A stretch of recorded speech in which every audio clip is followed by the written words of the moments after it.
Thank you so much, Rothe Mumukepa, for meeting with us today. We really do appreciate it. I understand your busy schedule, but I'm very thankful that you agreed to do this interview. Thank you, Jackie. My first question for you is, could you please elaborate the 10% salary contribution with regards to the statement released by you yesterday? Well, after a visit last week to some of the areas that had been hit very badly by Cyclone Winston, we came back here with some photos and a report to give our members at our caucus meeting. So after looking at those photos and the report and how the media has highlighted the tragic the areas that have suffered tragic consequences from the cyclone, happily they all decided that it was only right and proper for them to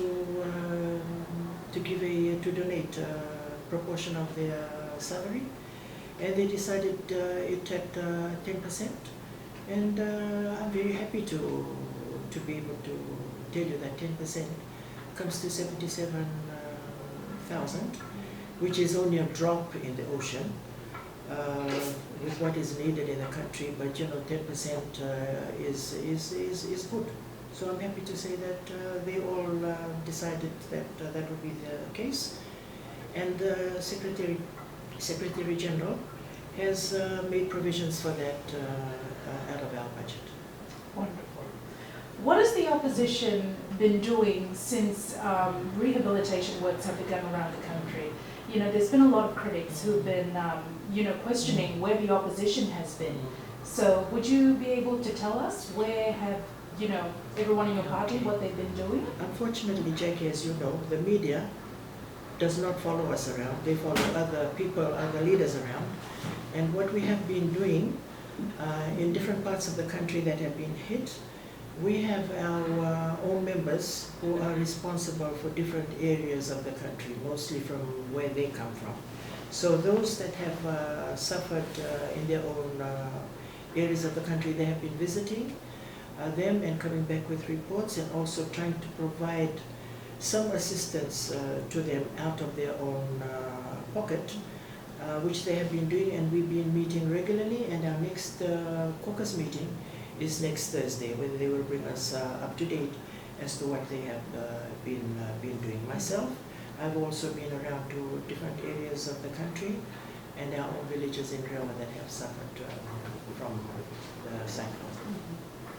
Wonderful. You're requesting for a meeting with the Prime Minister. What is your reason for meeting with the Prime Minister, and has there been any response since you've reached out to him?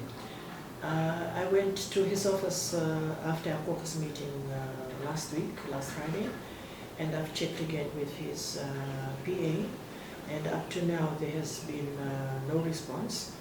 I know that the Prime Minister has been very busy.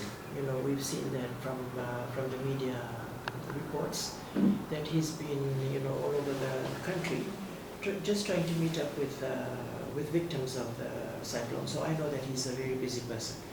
Now, one of the reasons I wanted to meet with him was to let him know about our 10% deduction, and we would like to present him with a check, knowing full well that he needs all the money that can be raised just to help the people in the different areas of need.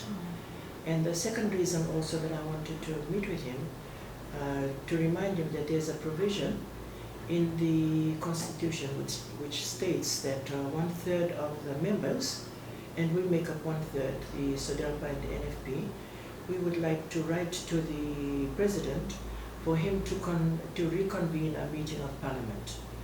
Because when we look at the 2016 budget provisions for national disaster, and having heard the Attorney General, Minister of Finance, saying that they're pegging the amount that's needed right now at 1 billion, and with only 6 million that's provided by the 2016 budget, they will need reconvening of Parliament, where we can re-look at the budget to see what can be done and where it can be sourced from. And we need to do that right now, because this disaster is of a mammoth amount, and we just cannot cater for that out of what is being provided by government right now. Okay.